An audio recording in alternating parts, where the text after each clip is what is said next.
we are going to talk about this very disturbing story that some of you guys sent me on Instagram, a story coming out of Arkansas, an organization which I don't think that I will actually name, and we might even like blur out their Instagram account handle when we put the picture up for those of you watching on YouTube, because they're obviously doing what they're doing for attention, and I'm not sure that I want to gratify them in that way. They decided that they were going to hoist a huge sign up on a 7-story statue of Jesus that stands in Eureka Springs, Arkansas. This is an organization that apparently raises support for abortion and abortion funding, especially in the South, where they see what they would probably call an attack on abortion rights, so-called abortion rights. On Instagram, the organization posted a picture and said, "This in Arkansas, there's only one 65-foot statue of Jesus. There's also only one abortion clinic. Just a bunch of angry men with no outlets writing outrageous laws about vaginas. That and the second highest rate by state of infant mortality. It's hard to see how pro-life can be so myopic in its vision of what life is."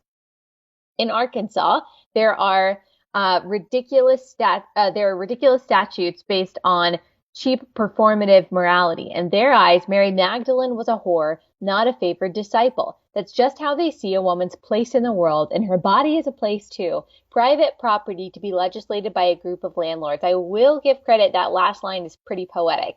And then here we go. Here's another part of this long Instagram caption. We think Jesus would understand the concept of a difficult decision. He supposedly had to make a few of them, but understood sacrifice intimately. We just think abortion is I won't say it, a GD miracle worth celebrating. It saves lives, but those lives are usually female.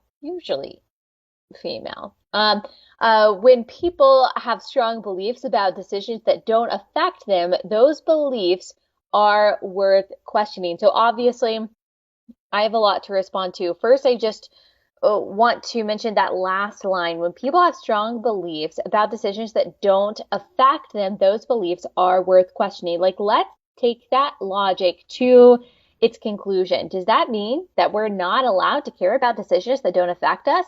Does that mean that men aren't allowed to care about abortion? Does that mean that if you're straight, decisions that are made about gay people shouldn't affect you? Or if you're white, and decisions made about Black people, that you shouldn't care about those? I thought that was having empathy. And these are the same kinds of people that are always telling us that empathy is paramount.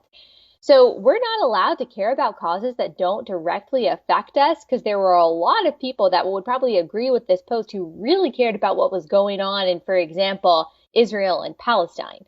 I mean, a part of having compassion is caring about things that don't directly affect you, especially if these decisions are affecting a group of people that don't have a voice themselves. Of course, like, that is what activism is. That's what compassion is, speaking up for the voiceless. That's what people who are against abortion are doing.